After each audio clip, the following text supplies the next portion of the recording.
everyone. My name is Lenne Hardt. I'm the ring announcer for RIZIN Fighting Federation, and you are listening to the RIZIN Podcast.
Hey everybody, you are listening to the We Are RIZIN podcast. I'm your host Andrew Benjamin, and I'm joined by my faithful co-host Jay Christian Gary from Focus Fights. Hello, how are y'all? Today we have a very special guest with us. You may not know her face, but you certainly know her voice. She was a ring announcer for Pride and Dream, and is now a ring announcer for Quintet, Brave, and of course RIZIN. You might know her as Crazy Pride Lady from the highlights on YouTube, but she has a name. With us today is Lenne Hardt. Thank you, Miss Hardt, for taking the time out to do this interview. I really appreciate it. No problem at all. I'm really enjoying talking to you guys. And one thing that is very accurate about what your introduction about me is that I am absolutely, totally nuts.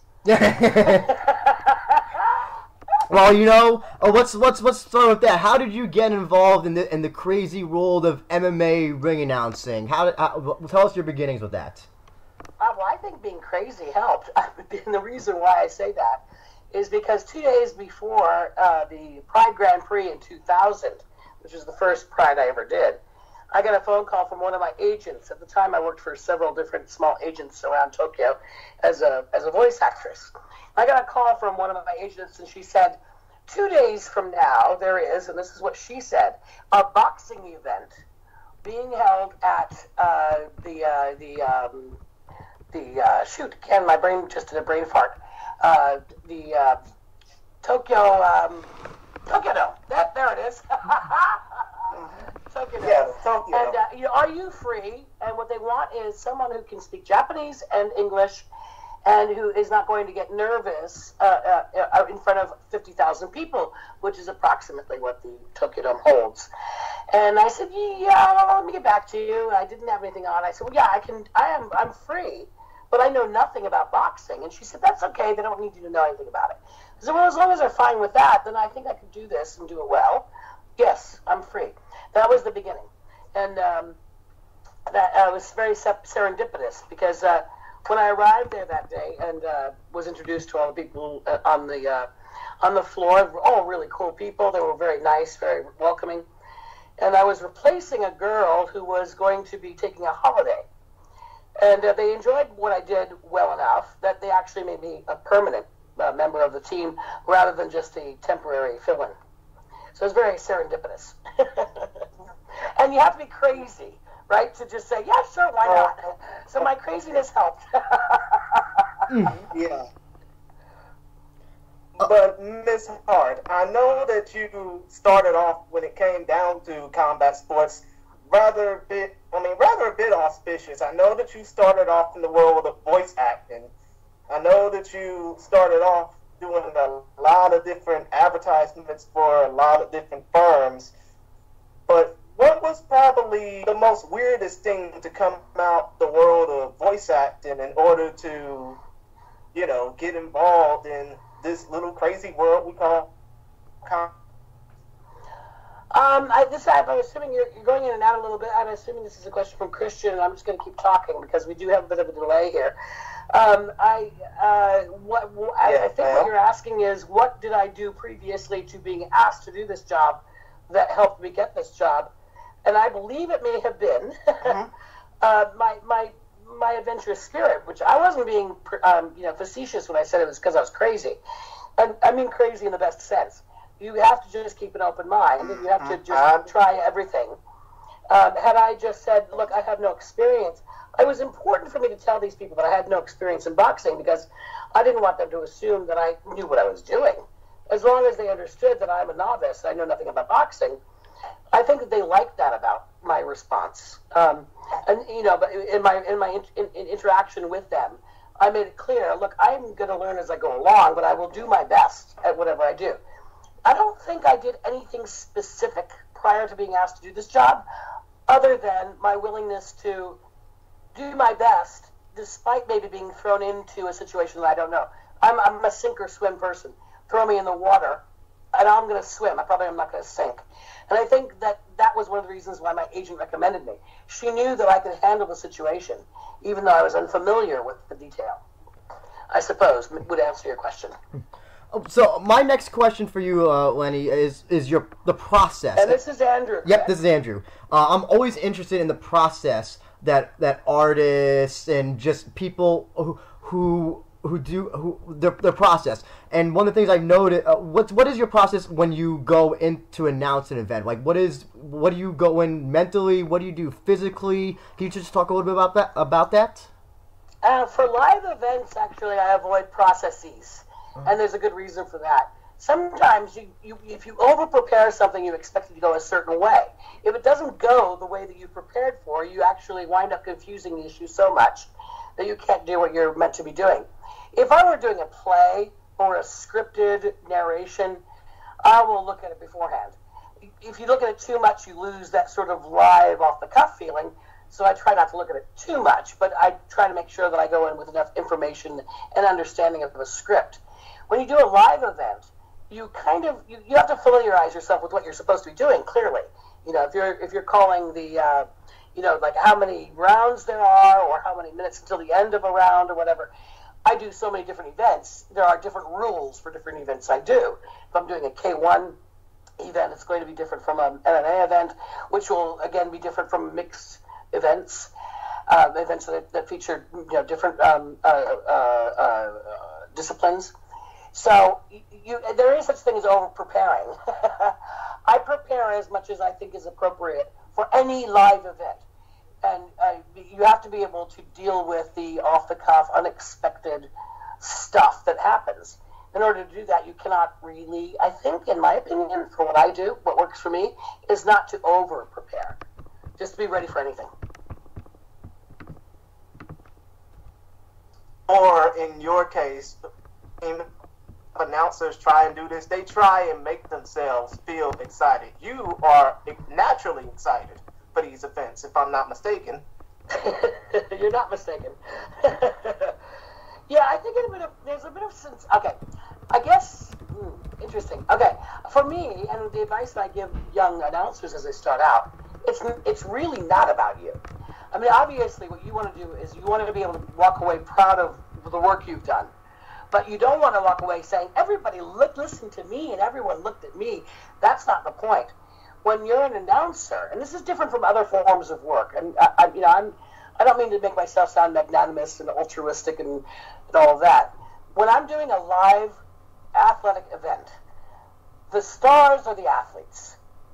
And all I can do is enhance the production, enhance the excitement of the fans for their preferred athlete.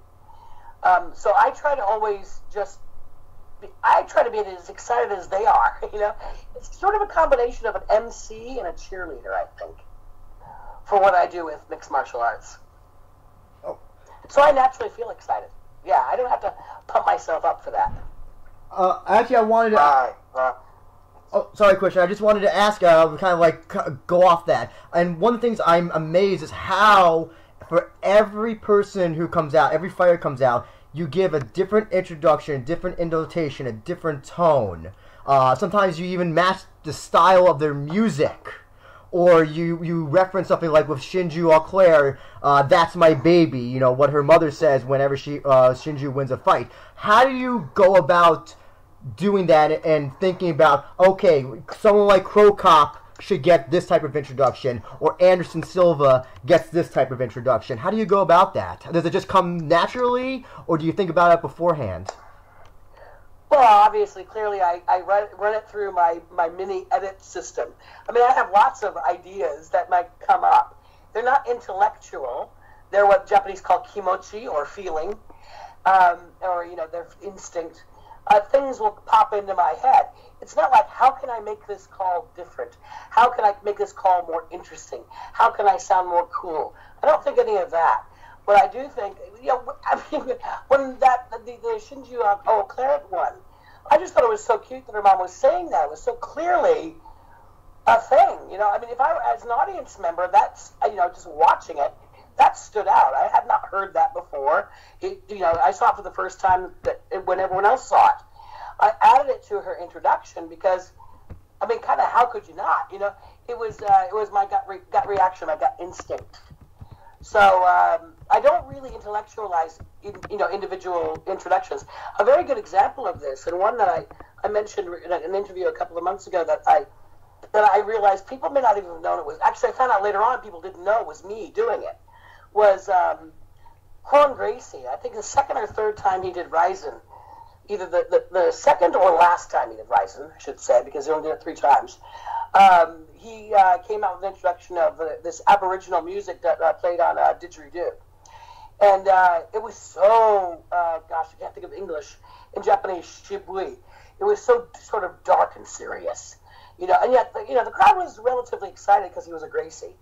But they didn't, normally you can just you ride in the wave of, if the audience is already excited, I play it down. You don't really have to, hype it even ever more, because that actually has a reverse reaction, a reverse effect. But this guy was coming out down the walkway, the Hanamichi, the walkway, for the first time with this really sort of serious music. And as I'm watching him come down and I'm listening to the music, it just came naturally for me to say, from Razzle Crazy. And I did it in the sound of a didgeridoo. And immediately after I did it, because I was kind of in tune to the audience's feeling, I realized that most of the audience didn't know I'd done an introduction at all. They thought it was part of the music. and that's fine. That's cool. Except that I think it was one of the best things I've ever done. So I feel a little frustrated by that, But that's amazing. I get to get the word out in interviews with you guys, so I gotta thank you. No, that's amazing. That's because I was there for when he fought Tatsuya Kawajiri, RIZIN. I think it was that fight. Yes. I think it was that fight. Yeah. And I remember not hearing what I thought at the time was not an introduction, just a didgeridoo, and I just thought, oh, maybe you were you had to go to the bathroom or something, or you had to you're just you weren't doing. Or maybe I pre-recorded it or something. Right? Exactly, and I remember. You didn't pre-record it. It sounded beautiful live. Believe me. Watched it live. I see it live. Did you know it was me doing it though? Well, yes, ma'am. You did. Well, thank you very much, because that's really cool. I know that I can understand why some people might not have. And it sounds really conceited to say this, but I think it's kind of cool that some people didn't know that it was me, because of course I was matching the notes to the music and all.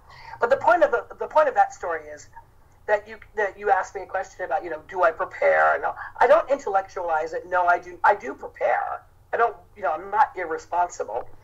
But the most important thing is to pay attention to the mood of the crowd. And that's why you cannot prepare too much. You have to be able to work off the cuff and in the moment. Okay.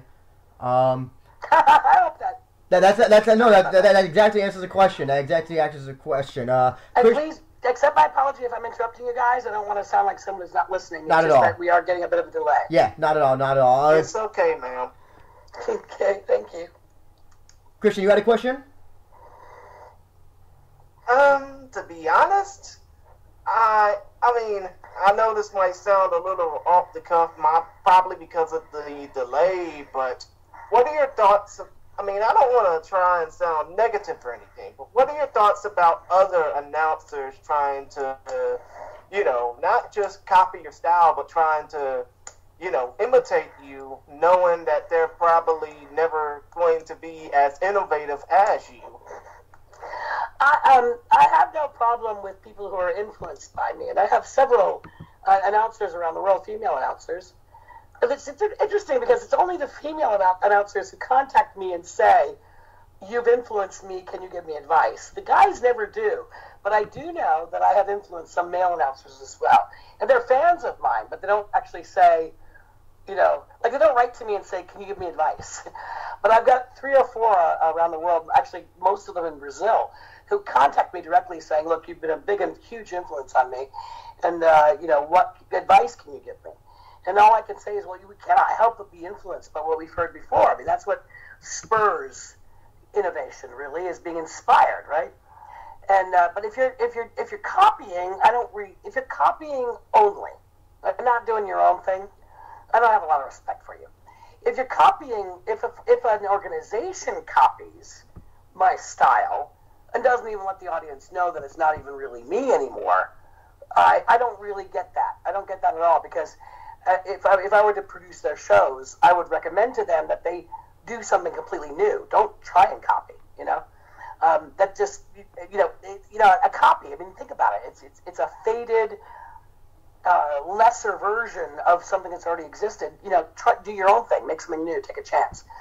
So I don't like it when people copy something and just try to rip it off, basically, or just try and be lazy. Really, it's lazy.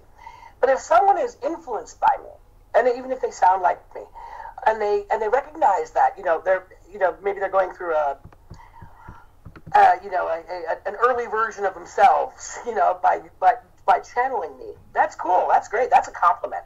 And then they add their own stuff to it. That's great. I mean, that's an absolute compliment. Oh, actually, going off that, I want to know your opinion on this. Is that you have a lot of fans who will tune into a show, an MMA show, or any combat sports show, just because you're announcing. I remember when RIZIN was first announced, and I remember some of the comments were, "If they don't have Lenne Hardt, I'm not watching. I don't care who they have on." How does it feel that you've almost become almost a star, almost a draw in a sport where you're actually not a competitor? You're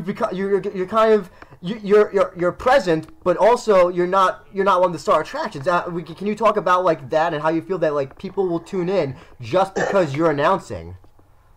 Well, I don't know. I mean, I'm assuming that there must be some people out there who say that because you brought it up. I don't mean to say that you're wrong, but I find it hard. I really find it really hard to believe that anyone really feels that way, even if they say it in the beginning.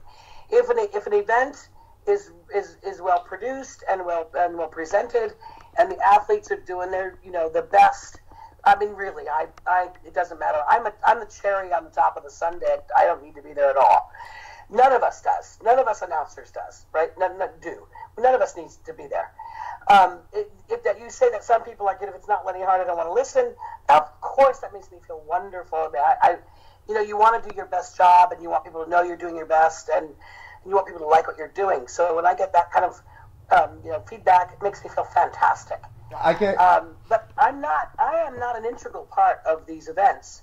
I add to it. I can make it, just maybe that, like I said, it's frosting, it's cherries. But you're not going to have an ice cream sundae without without going to milking a cow. And it's a lot harder to milk a cow and make ice cream than it is to, pop on top of the sundae as a cherry. Well, I'll tell you this, I do believe that there are some people who would not tune into RIZIN if you were not announcing. I do truly believe that, because that's one of the integral parts about pride. Well, thank you. Thank you for that. The integral part about pride was you. There's a reason why crazy pride lady highlights on YouTube are so enormous, because it's an type of announcing that we just don't hear often in America. Michael Buffer, when he's announcing, it's kind of the same. Let's get ready to rumble. Bruce Buffer, he puts in a little bit of oomph into it, but for the most part, he's kind of doing the same thing. It seems like he didn't used to. Oh yeah. Watch the early Bruce Buffer and watch Bruce Buffer after Pride. After Pride became after I'm going to say it. I'm going to go ahead and say it. It sounds really conceited. After Lenne Hardt became popular, he actually, Bruce Buffer once told me himself that well, maybe I shouldn't say this. I guess it's okay. That he was approached by the powers that be and said, look, this is what this, because Pride and UFC were real competitors, right? Yes. This is what they're doing over at Pride. Can you add a little bit of this to it? So he's got his own style, but he sort of raised the, I don't know, tension level, I guess. So pre-Lenne Hardt Bruce Buffer and post-Lenne Hardt Bruce Buffer, really interesting to watch. He is classic, though. I love Bruce Buffer. And, of course, I love Michael Buffer. I've never actually met Bruce face-to-face. We've talked on social media. And Michael Buffer I've met a couple of times. And they're classic. I mean, I love what they do. Mm-hmm. And lots of people emulate them, as well they should. So let's talk a little bit about RIZIN, and I'm going to start that off with a question from a listener. That's JM Factor, whose Twitter's @CWrestling, and he asks, when you heard that Sakakibara and Takada-san were creating RIZIN, how did you react to it? And did you call them, or did they call you to come back home? Actually, again, I don't know if I'm supposed to say this. I think it's okay. I don't know if it was common knowledge. When RIZIN was first being conceived of, I got word that they wanted to do something completely new and different, and therefore they did not want to use me or Kay Grant. I was disappointed, of course, but I even told my husband, I said, but I gotta say, if I was a producer, if I were to produce a new show, I'd feel the same way. I would make the same decision. And I do produce.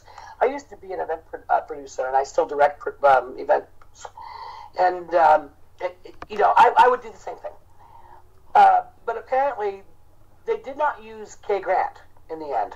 I don't know if you know Kay Grant. You know, the guy that had the really deep voice and always wore the sunglasses. Mm-hmm. They did decide to not use him. I know who he is. He's a J-pop singer. He does, yeah, he's got his own band. He's actually a disc jockey, a radio disc jockey. And he also has his own band here. And he's a lovely man who I've known for 20 years.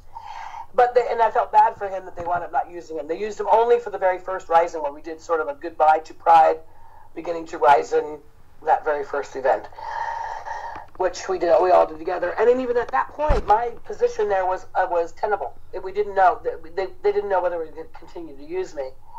And apparently they couldn't really find anyone else that they thought was suitable, so they wound up using me. And since then, I guess people are really happy about it, and I'm glad for that. But I understand that they wanted to do something on their own. This is the thing I was saying before about don't copy, do something new.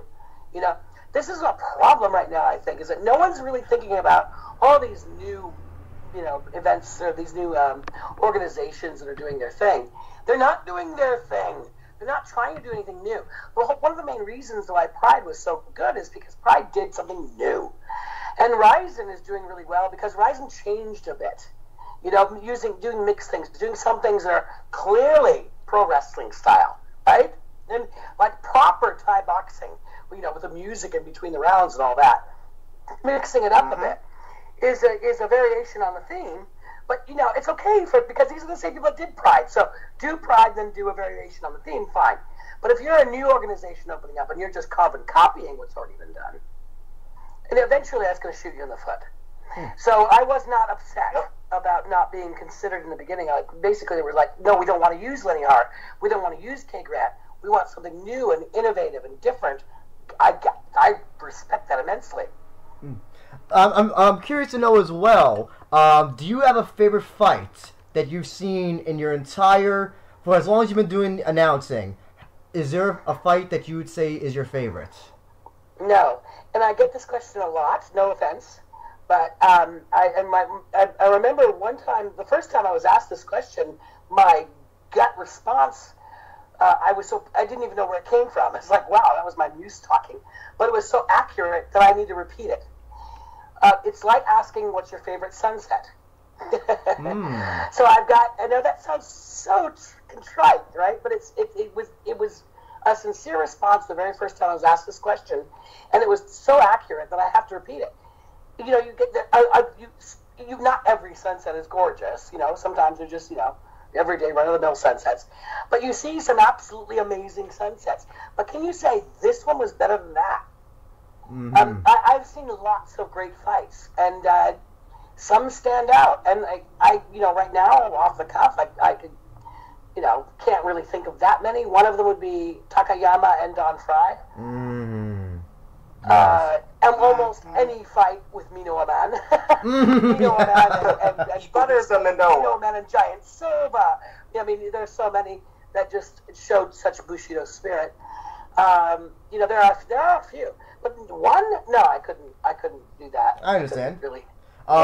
So right now, Rizin's been around for a few years, and like you said, it is definitely trying to be something different than Pride, and they have promoted that. And I want to just get your feelings on, from what you've seen with Rizin so far, how you think as a promotion they are doing in terms of the entertainment and the fights that they are putting on. And I just want to get your thoughts on how you feel they're doing so far. Well, I like the innovation. I like the fact that they're incorporating so many different things. I like the fact that they call them a fight federation and not championships or fight club.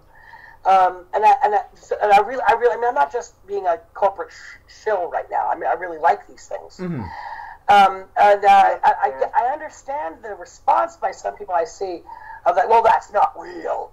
That's not real. That's not pure MMA. They're the purists, right? But that's not what. That's what's different about Rizin. Rizin is not Pride. Oh, it's fixed. That I've got really strong opinions about.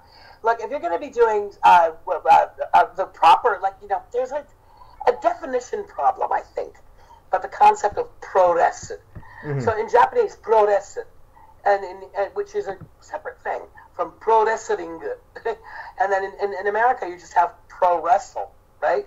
So some things are entertainment, and some things are actual sport, right? More pure than anything, right? Well, some things are less pure, I guess is what I'm trying to say. Like if you get, you will see some things, like for example, the exhibition grappling match that you saw at Rizin, what was it, last year? Between, what was it, Ken Shamrock? And Kazushi Sakuraba. Yes, and it wasn't predetermined or anything, but it also wasn't a proper fight either, right? And then we also have some stuff like, almost any Bob Sapp fight, right? That rides the line between entertainment and sport. And they don't have a problem with that in Japan at all. It's like an ability to, raise the curtain of, the difference between, what's the term? An ability to,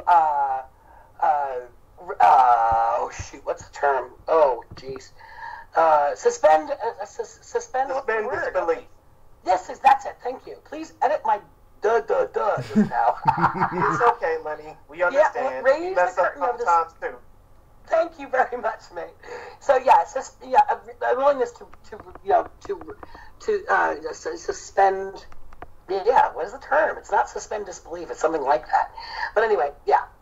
So that fine line between drama and an actual happening. I mean, it's not real. I mean, like when you watch pro wrestling, does anyone? Well, I shouldn't say that because a lot of people do think, the drama that is the old WWE. A lot of people will say it's predetermined, but a lot of people basically say, it's not my cup of tea. I don't want to say it either. It's not real. It's not pure. It's nothing like I used to grow up with. Yeah, but that's the thing. It's not such a defining line here. It's like you don't have to slap someone in the face in Japan to say, this is pro wrestling, and this is MMA, and this is kickboxing, and this is a real match between a boxer and a kickboxer. So, like, for example, the fight between Mayweather and Tenshin was not fixed. Actually, in my experience, and I may be completely naive, but in my experience, I have never seen a fixed fight at Pride or Rizin. Oh no! I said that that's why I said the people who were like, oh, Tenshin took a dive. Here's the thing: if you want, a Japanese organization is not going to have their guy who they've been building up for that long go down like the way he did if they were going to fix a fight. I'd like to see them enter a ring with Floyd Mayweather and without being able to use your legs as a kickboxer. Exactly. You have and see how long you can last. The greatest boxer of all time, possibly 50-0. You know, who also has a 15, 20-pound weight advantage over Tension. You know, well, of course he's going to knock him around.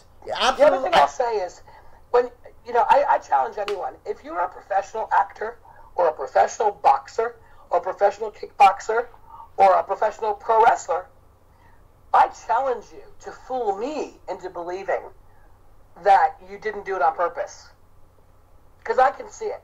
Mm-hmm. There's no way. It's like a dancer who pretends he can't dance. That's the hardest thing to do. If you watch these, the movies where a dancer is supposed to be learning and he's fumbling and he's making mistakes, and you can tell they're dancers because there's no way this person doesn't know what they're doing. So to fake a fight is really, really hard. It's, all these conspiracy theories, right? I mean, like the whole Sandy Hook conspiracy theory and all that. Trust me, I have tried to herd cats. It isn't easy. So when you try to fake something, they're trying to say that they're trying to make it look real, but it's fake. Good luck. Good luck with that. Mm-hmm. I've directed too many plays. I've been in too many movies. I've done too many TV commercials. It's really hard. It's almost impossible. Mm-hmm. And anyone with a trained eye will see it. Actually, I want to also go back to the Tension Floyd fight. And one thing I was disappointed in was that you did not announce that. I did. Oh, you did announce it. Oh, you did? I did. I thought I did. I announced the entrance, but not the winner. That was it. Okay, yes. Was that so? It was Ralph Rambo and Ralph Velasquez. Ralph Velasquez of Phoenix, Arizona. Well, I announced him during the Hanamichi. Sorry, that's Japanese. When they came out, I announced them, and then he had his own ring announcer. So the Ota-san, who is our in-ring announcer, he did not do the final big fight because Floyd Mayweather brought Ralph, who is a lovely guy, by the way. But I did what I always do, which is announcing them during their entrance music. It became a bit of a problem because we didn't have a proper rehearsal with everyone. So they had that rapper guy going. And I had to sort of work around the rapper doing live rap. Because I didn't even know that was going to happen. So that's why, because I thought I was watching it here at like 9 a.m. and I was also really tired, so I thought I didn't hear you at first. I just heard the rapper guy doing his whole thing with Floyd. Well, I was trying to match what he was doing because for me to try, I mean, this guy's performing. Yeah. So for me to try and do something that's sort of yelling over the top of him would have been rude to him. So I tried to, sort of match his pitch and tone as best I could. The main thing was that I had pretty much used up all my energy. I had a 42 degree Celsius, I don't know what that is in Fahrenheit, temperature. And I had the influenza the entire day. So we had done 2 events in one day. And I was really, really, really sick. The second most sick I've ever been in my career. And and that's saying a lot because last time I had dysentery. Oh my God! I did a one. We understand. We understand when you have to work hurt. What's that? We understand when you have to work hurt. It's basically trying to be durable. I was trying to do my best job, and it was the very last call of the evening. Mm-hmm. And because I had this influenza was weakened everything. It was weakening my eyesight. I couldn't breathe, and my voice was going, which is really rare for me. I don't lose my voice.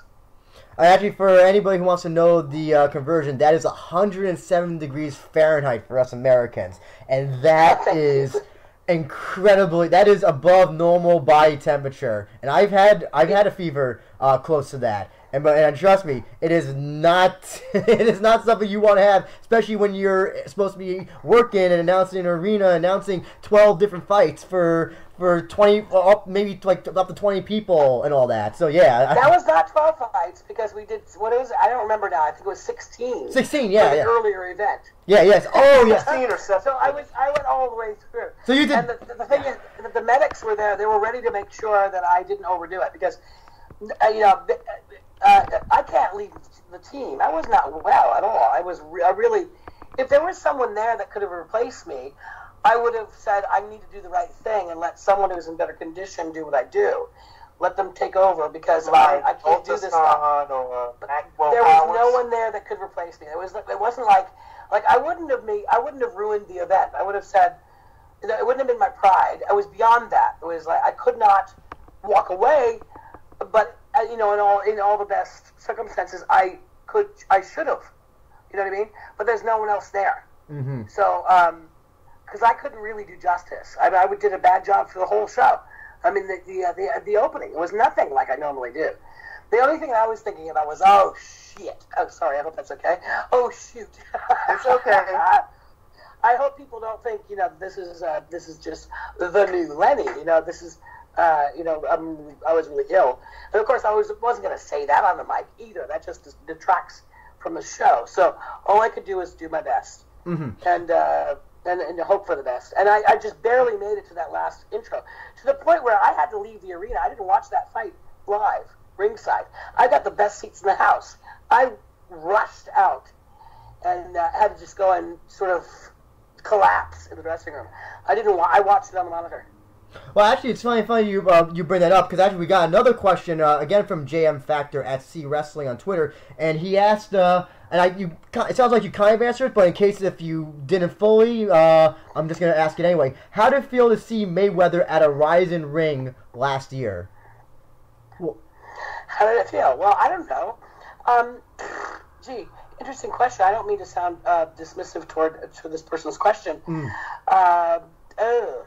I guess, how did it feel like, Okay. him coming to this, because, best boxer of all time, or at least one of them, coming in there in this big hyped fight with tension, and just, I guess the atmosphere around that whole thing, and Mayweather, he does have a presence when he comes out and fights. Yes, he does. So, and also when he's not... I don't have to say anything too negative about anyone. Yeah. But I have to say that I'm not a big fan of the hype or the that image, mm-hmm. The pomp and circumstance that he promotes. Mm-hmm.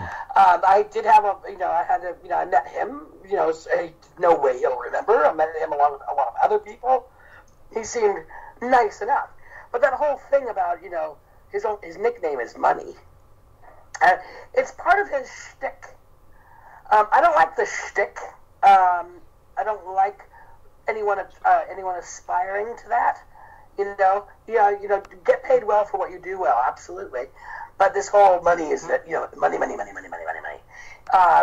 That sort of turns me off. My personal opinion. There was absolutely no contest between Tenshin and Mayweather because he couldn't kick.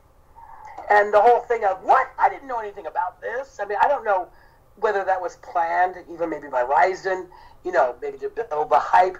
But initially when he said he was going to be fighting, and then he said that's not what he understood the contract to be, bullshit. Sorry, but no way that he didn't know that was in the contract. Even his manager had to have known that before he was even flown over for the press conference. And if he didn't know, he needs to fire his entire staff because he should have known. So all of that, I have a problem with, yes. Mm. But who the hell am I? I don't have time, I have a problem with that, just like the average spectator in the stands might have a problem with it. Mm-hmm. So I wasn't really that upset that I was too sick to watch it ringside, but it wasn't a protest. I didn't walk away to protest the event. Mm-hmm. I would never have done that. My job is to be on the team. I got kind of glad that I had an excuse not to watch it ringside because I didn't feel it was a fair contest. Mm-hmm. I would like to see Floyd Mayweather try and get into a ring with a kickboxer. Maybe not Tenshin. I mean, he's half his age, and therefore half as experienced. But get someone in the ring with him that's, I would love to see a fight between someone in between the age of Krokop and Tenshin. Oh, you mean like Takanori Gomi? No, Gomi maybe is a little bit too old too, but and he's not a kickboxer. So, but yeah, I would like to see an accomplished kickboxer actually be able to kick. So anyway, it was about money, and it was about bringing in tickets, but it was a great spectacle, and that's what it was meant to be. Mm-hmm. And I thought Mayweather was gracious in the end. But I don't know if you know this, but the fight actually was not streamed live legally in America. I forgot about that. Yeah, that wasn't us. That was him and his yes. people, the contracts. And I don't blame him for this. He has no control over that. That would have been the contracts that he has with UFC Fight Pass and UFC and whatever, blah, blah, blah. You know, ESPN, whatever. That had nothing to do with us. We had no control over that. Oh yeah, no, oh yeah, but and that's the thing is that why a lot of American, or no, I should say North American fans were very disdainful towards Mayweather, because it's like, we want to watch this show, and now the main event that we want to see, you're taking away now because you're being Money Mayweather right now. He's being the gimmick right now. I don't actually think it was just against Mayweather. I saw some flack against Risin for people who did not understand the reasons why. Mm-hmm. Mm-hmm. So there you go. I mean, that's part of it. You know, you really shouldn't. You know, don't. You can form suspicions, but don't form opinions about anything until you know all the information. Well, I definitely knew it was Floyd Mayweather from the beginning, because this never ever happened before with a RIZIN show. And as soon as Floyd Mayweather comes along, it's like, oh, suddenly this is happening. I think I was able to put 2 and 2 together and realize, oh, it's because of this clown who's. Yeah, but Andrew, you're reasonable. It's true. There's a lot of unreasonable people out there, unfortunately.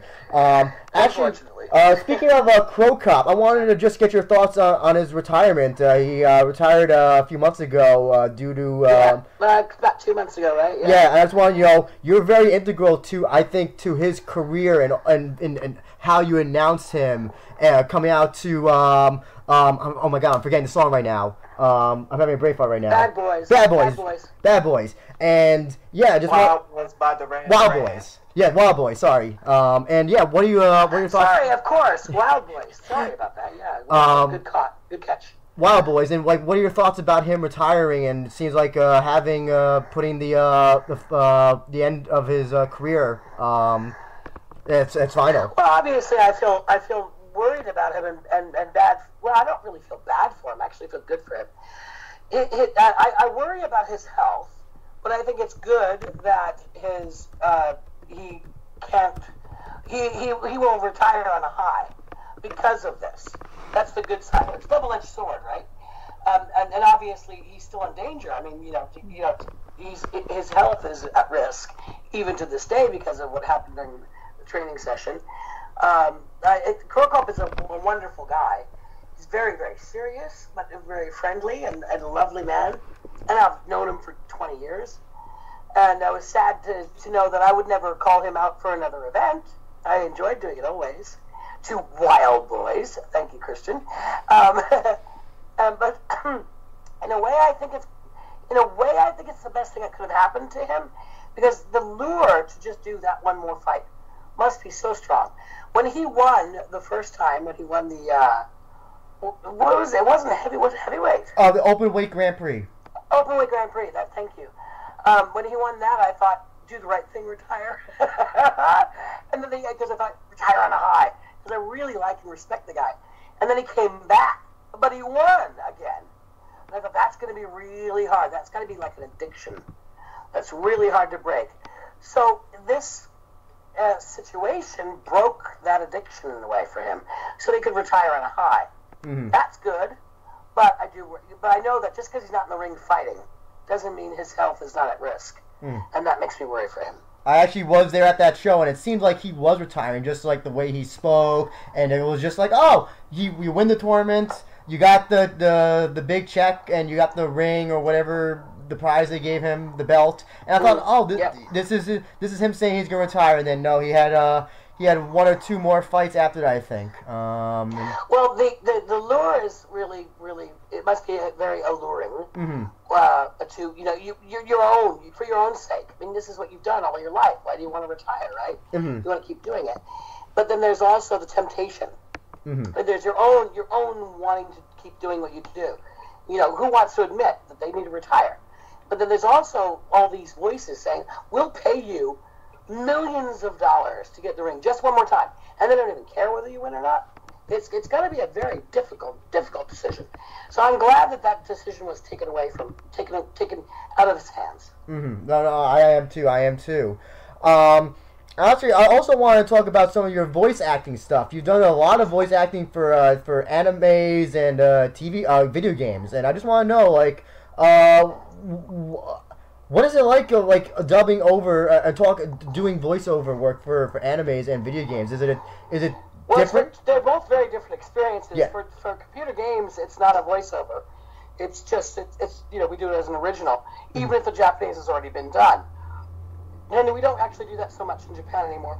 Or it isn't done in Japan anymore. Mostly it's hired out overseas. But during the heyday of doing the English version of Japanese-made computer games, that was just originally in English, and that was loads of fun because, of course, you get to do lots of different characters, which I used to be quite proficient at. Having done years and years of harsh work, live sporting events, my voice has a little bit less range in it now. But when I first started out as a voice actor, I had a lot of range, and I was able to do little girl voices and old man voices, all these different things, which I'm not going to even attempt to try and do now. But that was a lot of fun. And because you're using different parts of your vocal range for everything, you don't really wear anything down. You know what I mean? Mm-hmm. Same thing for singing. I was a singer as well. So that was fun. But dubbing is challenging because, of course, you've got to match the timing and the just movement. And it requires a language skill, which that's actually makes my brain tired. You've got to listen to the Japanese and see the Japanese, but say the English while you watch the anime on the screen as you're recording. That's pretty challenging. I just also like to say that some of the video games that you have done voiceovers for are some of my favorites, and I'll tell you, I'm going to say the ones that I like. Fatal Frame, which is one of the scariest games I've ever played. And Shenmue. Which one? Shenmue. Yeah. Yeah, Shenmue was a lot of fun. I played a lot of incidental. I didn't play any main characters. I played a lot of different incidental characters. That was a lot of fun. And of course, you did the Tekken series as well, which I've lost track of which Tekken is my favorite right now. I'm just gonna assume that it's like Street Fighter. We're like, the whole thing is just my favorites right now. So I can't pin it. I heard it was really popular. I actually don't do the voice of the girl that I used to do anymore. I don't remember her name. One of you might remember it. I think it was Anna Williams. I believe. Anna Williams. That's right, Anna Williams. Yeah, apparently she was a really popular character, and I loved doing her. She had this lovely, low, deep, sexy voice. And her character was quite cool. And I did her for a couple of years. And they have someone else doing her now. And in fact, I think they may have gone back. I think they went back and re-recorded at least one of the ones that I did. I don't know. This is what I've heard, to update it. Fair enough. They need to sell their games. And that was fun. But I don't play computer games. So I don't, and I never have. I've never once played a computer game of, I think years and years ago, when they were still doing arcade games, I played a game called Genius, which was, was it called Genius? Prodigy. It was called Prodigy. And you had to, answer. It was basically a computer version of a Trivial Pursuit kind of thing, but you had an avatar. So I'm not a computer game player. So I don't know some of the things. Final Fantasy, I know I'm the guide voice on Final Fantasy. Do you remember? I'm the one that says, go here, go there. Do you remember which one? Because there's 15 of them. I don't even remember which one it could be. Oh, I did them for years. So I don't know. I did them for many years. I must have done maybe 8. I don't know. Oh, okay. And then they would have gotten someone else after that, I suppose. Once I got more associated with MMA, the more I got associated with MMA and became, as in Japanese we call it, the Lenne Hardt. The Lenne Hardt. Instead of just a narrator, I started doing less of the narrator stuff. So now whenever I get hired for a TV commercial or I do still do anime series here in Japan, but they'll hire me knowing that people will recognize, ooh, Lenne Hardt is doing the voice of so-and-so Okasan. It's more of and I don't mean to make that sound conceited, it's just that within this small country, my voice has been associated with MMA and Pride and RIZIN so long that I'm hired because people recognize me, my voice, rather than I'm hired because I'm a versatile voice actress. You know what I mean? Mm-hmm. I also want to ask about your announcing for Quintet. I actually watched my first Quintet show, the Quintet Fight Night 3 of the women, and I just want to know. Yes. Yep. One thing I've noticed that it seemed like you were doing a more traditional announcing voice for that. Was that something Am I wrong in thinking that, or was that just? No, you're probably right. I don't think what I do is because Quintet is still done in fairly small stadiums. This last one we also did Quintet 2 in the same stadium, and I think it holds something like 10,000 people max. So it's a much smaller venue. I mean, it would be overwhelming for me to do it in the way that I do it. You know, you got all the pyrotechnic and the lighting and the lasers and all that inside a stadium that holds, 40,000 people. You're going to do a very different style. So it's toned down. It's appropriate for the area. I don't really think about this so much. It sort of comes out automatically. And because, of course, the athletes are all being introduced as a team. Mm-hmm. So you want to make people wait. That's the other thing you got to think about. Get on with it, kind of, And again, remembering it's not about me, mm-hmm. right? It's about them. So I just announced the names of the athletes a little bit more. Yeah, I try to make it sound important and have a little flavor without, overdoing it, basically, Do you have like a Quintet voice, a Brave voice, a RIZIN voice? No, not really. As I said, it's just more being venue appropriate, mm-hmm. timing appropriate, knowing that, look, I can sit there and trill and sing and yell and go grovelly and do something funny or whatever, but that's not what it's about. So and especially that Quintet is far more focused, I think, on the team mm-hmm. rather than on the individual athletes, individual wrestlers. So what's appropriate for that situation? I'm not gonna. You don't need that much flavor. You know what I mean? Mm-hmm. So, and by the way, for anybody, check out that Quintet show. It's on the UFC Fight Pass. It's an incredibly exciting show. I loved it so much. It is, and if people are new to it, they're trying to decide whether. There was a comment recently. Someone interviewed me a while back, and I won't mention the show because it would just be competition. But they tweeted something about recommending grappling matches to MMA or kickboxing fans is just stupid.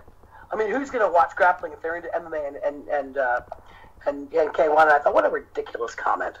I mean, I can see anywhere maybe a younger, uninformed person might have that reaction, but the reply by Zach, the guy who had interviewed me, was great. He says, it's something new. It's something, and I was trying to come up with a better way of responding too. I thought, it's like, if you like fruit, you might like apples and oranges and bananas. You know what I mean? It's like, mm-hmm. It doesn't. So, Quintet, if you're going to be newly introduced to it as an MMA, I don't like this term, but combat sports fan, then give it a go with Quintet 2. Don't look necessarily so much to Quintet 3, which mm-hmm. was a girls' match, and all-female match. As we were driving out, my agents and I were talking about it, and they were like, well, Lenny, what do you think Quintet 3 is going to be like? And I said, well, it's all women. I would like to see it mixed, I would really love to see it mixed. But at least doing, maybe we could do 8 matches, 4 male and 4 female. Because one of the things that happens is sort of like watching lightweight athletes. You're going to go longer. You have the stamina, right? So women have a little bit more stamina, a little bit more flexibility, and the matches are going to go longer, and it's going to be a little bit more, in my experience, in their heads. And more like they're going to be IQ fighters, like Sakuraba, right? Mm-hmm. It's not going to be the sort of really swift, quick stuff that you see. And I wish I could give you the guy's name right now, but I can't think of it.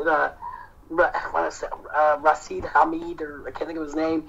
This guy is really fast on the ground, and so you're not going to see one of the things that's great about Quintet is that it's sort of like playing chess.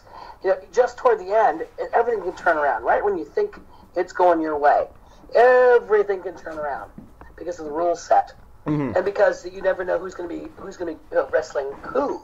Mm-hmm. Oh, and you got that with Quintet 3, but it's a little bit more slow paced because, in general, these were smaller athletes with a little bit more stamina, so you had far more draws. Mm-hmm. Like, we never have that many draws, to the point where the final match had to be based on a judgment call. Well, in general, that's not the case with quintet. That's one of the things that's so fun about it. You know? I mean, my husband and I both were never really into this kind of stuff before I started it, and my husband loves watching quintet, and so do I. And we enjoyed this quintet 3 as well. But once you're initiated into it, then watch quintet 3. I recommend watch quintet 1 and 2, and then watch 3, and then you can appreciate it. Don't initiate yourself into quintet by watching quintet 3. The thing I most enjoyed about the most recent quintet show, so when Miyu Yamamoto's team, Team Sun Cholera, was up, they were losing... Cholera, excuse me. They were losing against the, I think it was BJJ Kinoichi? Yep. And so what happens after two of Miyu's team got eliminated? Sarah McMahon comes up. And what a brilliant rivalry. I have always been a very big fan of Sarah McMahon. And I was so excited to watch her. You think that, Miyu's team, they're done, you know, they already finished 2 people. Suddenly, big boss Sarah McMahon comes and taps out the other team's person in 10 or 15 seconds. It was amazing. I love the thought behind the strategy and all that stuff behind it. It's so fascinating. That's what makes it so exciting. Yeah, that's what. But you gotta those subtleties are not really that clear to someone who really expects maybe. I think people expect it to be slow and boring. You know what I mean? Mm-hmm. If you watch Quintet 1 and 2, you see how it's not. If you watch Quintet 3, you see how the rules and the randomness of it make it so exciting. Mm-hmm. That's why I say watch Quintet 1 and 2 and then watch Quintet 3 and you're hooked. Mm-hmm. Because the other thing was that 16-year-old girl, Gundam. Yes, Grace Gundam, from 10th Planet. Yeah. Was she the one who was fighting? No, she wasn't fighting Sarah. She was fighting. No, she was on. She was on the other one. She was fighting against Deep Cool's team. Yuasa. Yes, no, she was like. She's like 16 or 17. That's a great reputation as a fighter, as a wrestler, right? I mean, yeah. And just the fact that she went that long, but then oh man. And then this girl was a man, and she was from 10th Planet. Yeah, this 120-pound girl who's like 16 or 17 is she was 16. Yeah. 16. We had a 16-year-old and a 14-year-old. Yes, I was when I heard that was that Rikaku Yuasa, I think it was. Yeah, Yuasa's amazing. I mean, anyone who's interested in these basic sport like wrestling, MMA, K1, any of that, they'll know this woman, and she's amazing. She is a really talented athlete. So for this girl, 16-year-old girl, to have gone so well with that, what was her name? Leela Gundam? I don't remember her first name. Grace Gundam? I remember I was thinking I got a new nickname for her. You wouldn't. What's that? Sorry, Christian. What was that? Yeah, well, there's a Korean song that became really popular over here called Gundam Style. Do you know it? Yeah, I've heard of it. You've heard it? Yeah, I've heard of it. Gundam Style, which is a really cool song. It's quite funny, and it sort of takes the piss out of itself, right? So I kept singing that while she was up there because it sounded like her name, right? So definitely next time she fights, I'm gonna announce her with this part of it, right? So we were sitting ringside. I got everyone ringside, the director, my manager, and we're all going. The Gundam Style. It was so amazing, right? So she's got a huge new fan base now. Mm-hmm. Everyone was so impressed with that young girl who clearly is going places.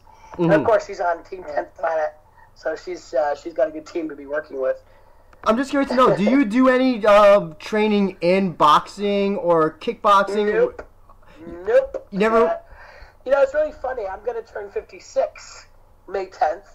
And it's only just now that I started thinking on a really low level, just as an exercise. So now, obviously, I would hurt myself if I tried to do it, too vigorously. But I actually just recently started thinking maybe I really should take it up. I've got the legs for kickboxing. I've got really long legs. I was a skier and a very serious ice skater and a dancer for many years. And I've got very long legs, just perfect long legs and pretty good flexibility. So I was just recently, I can't think of the name of the place, but there's a fairly famous gym about 30 seconds away from my house. So I thought about maybe just training to stay fit. Only just recently. Because I think the problem is, first of all, you can get, too into something. I keep my life separate, right? Like, my job is my job, and my hobbies are my hobbies. And You know, the other thing is a little bit of knowledge can be dangerous, if you know what I mean. Mm-hmm. So if I started training in the martial arts, I wouldn't like the idea of it tainting my awe and respect for the athletes. So I've only just recently thought, you know what, maybe I'd like to do this, and I'm too old to do it safely. I think as a competition. My body just, I think it's too dangerous. But to keep myself in shape, yeah, I've thought about it. But no, up until now, no, never. Okay. Well, have you ever been offered, like, did a Crow Cop or Wanderlei or Fedor ever say, hey, Lenny, if you ever want to train, just come by my gym. I'll train you for free, or anything? Has that ever happened where fighters offer to train you? No. I think I think they think of me as their sweet auntie. Mm-hmm. So I'm Auntie Lenny. And I mean, who would? I mean, I don't offer to train them as voice actors. So I gotcha. Why would they? You know what I mean? Uh-huh. So let's talk about no matter how beautiful their voices might be. Let's talk about RIZIN 15. Sorry, go ahead. Sorry. I mean, and I hate to interrupt, Andrew. It's kind of my thing, but I got one question to ask. When it comes down to fighters, in particular those who are just only looking for the money, only looking for a sense of ego, just to come out to Japan and look for, fame and notoriety. I mean, what would be your main advice to the people who are just looking for the fame and notoriety out of fighting in Japan, and especially a promotion like RIZIN? Well, I'm not one to judge them. I mean, if this is what they do well and they want to make money out of it and become famous doing it, I mean, how different is that from some, wide-eyed starlet that goes to Hollywood and wants to become an actress on a big silver screen, I mean, not everyone has noble ideals about it. I do have a problem with any athlete that doesn't seem to show respect for the judges, the audience, and the spectators and their opponent. And there are one or two that I could name, but I won't, that do that. So that's what I have to say about that. So we understand this hard.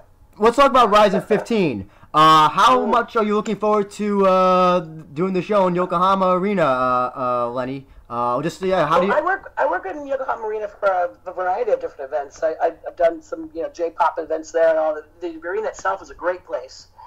It's a lovely big venue, so of course we're going to have lots of energy from all the spectators and everything. And there are some great fights coming up. I'm excited about every event that I do. I know that sounds trite, but contrite, but it's not. I really do get excited about every event I do, and this one has it's ultra exciting because of the venue, because of the fights, because that we're really into a full swing now with RIZIN. It's been going on for a couple of years now, so I really feel good about it. All of the above. I hate to put you on the spot, but is there any particular fight that you are looking forward to in terms of just the fighters or announcing for said fighters? Anything of that sort? I'm excited about all of them. I suppose some of the standouts might be, and I don't know. Has it been set? Is King Mo set? Yep, King Mo. Better than me. Yep, King Mo versus Yuri Prochazka. King Mo is going to be facing off against Yuri Prochazka for the light heavyweight. Who I love, right? Yeah. Well, I didn't know if that fight was actually set yet. Last I heard, it was tentative. But yeah, those two, because they're two fighters who I really, really personally like and love their fighting styles. And their style, it would be interesting to watch their techniques. Like, I don't know. It could go either way. I'm leaning toward King Mo, only because he's had a little bit more experience, and he's such a showman. But yeah, that fight I'm looking forward to. I'm always looking forward to watching Shinju fight, Eau Claire. I've always looked forward to watching her fight. Then it'd be interesting to see if she can get back on her stride, because she's been out of it for a while. Horiguchi, I mean, who doesn't like Horiguchi, right? And, of course, Satoshi Souza, I think he's being billed as, by his Brazilian name, Roberto de Souza. Mm-hmm. And he and his brother are just brilliant. I love them. I announce for them at various events across the world. So Marcos and Satoshi, or Roberto, are always great to watch. Mm-hmm. And of course, Tenshin Nasukawa, as you might say. That that's a fight. I'm certainly looking forward to that fight a lot as well. Yeah, so am I. Yeah. Wait, what was it that Mayweather kept calling Tenshin? What did he call him? Something else. What did he call? Ninja Boy, I think. No, he called him something that in English meant something almost the opposite of what Tenshin means in Japanese. I don't remember now what it was. Tension. Everyone was calling him Tension because no one heard of him before. Mm-hmm. They were calling him Tension. And, of course, Tenshin, it actually means genius. Oh, really? So, yeah. So his name would translate to, like, Genius Nasakawa? So the 10 for Tenshin is Tengoku, which means heaven, and Shin means sort of person. I see. Heavenly person. It's not his real name. It's his fight name. Oh wow! I didn't even know that. That's amazing. I didn't. Yeah, and it was being misspoken as tension, as in anger or the plot thickens. Or right? like an uneasiness. Yeah. So yeah. If people want to listen to hear you announce, they can do it at RIZIN 15, which will be at the Yokohama Arena. They can buy it on Fight TV if you're not in Japan. I wanted to give the floor to you, Lenny, to just plug your social media where fans can reach you, and plug your social media and all that stuff. Well, they can find me just by knowing how to spell my name, which is not phonetic. My name is LenneHardt. In some places it's Lenny.Hart. In some places it's just Lenne Hardt. I'm on Twitter, Facebook, and Instagram. I have a webpage, www.lennehardt.com. You can order like recordings for phone answering machines and stuff like that, or even wedding calls. I do a lot of wedding calls and stuff like that. I hate self-promotion, by the way, which is why I'm rambling through this. But anyway, you can find me there. And as far as RIZIN 15, I love this thought. RIZIN 15 is being held on April 21st Tokyo time, which of course you're talking about a date time difference. But I believe it winds up being the 20th in the United States. But in Japan, some parts of the United States, Pacific Sorry? time zone, Pacific. I mean, it happens in the Pacific time zone on April 20th. The rest of the country is April 21st. Okay. All right, cool. Thank you for that. And April 21st is a Sunday. It's Easter Sunday. And how appropriate. We're rising.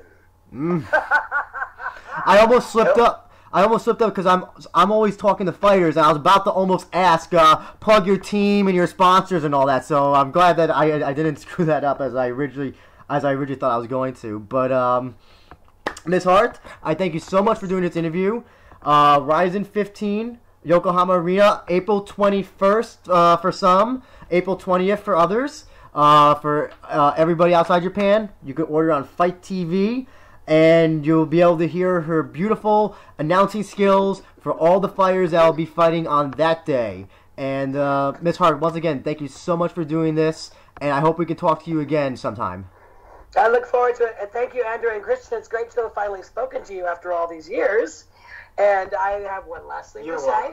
I really enjoyed today's interview, and I would like to say, arigato.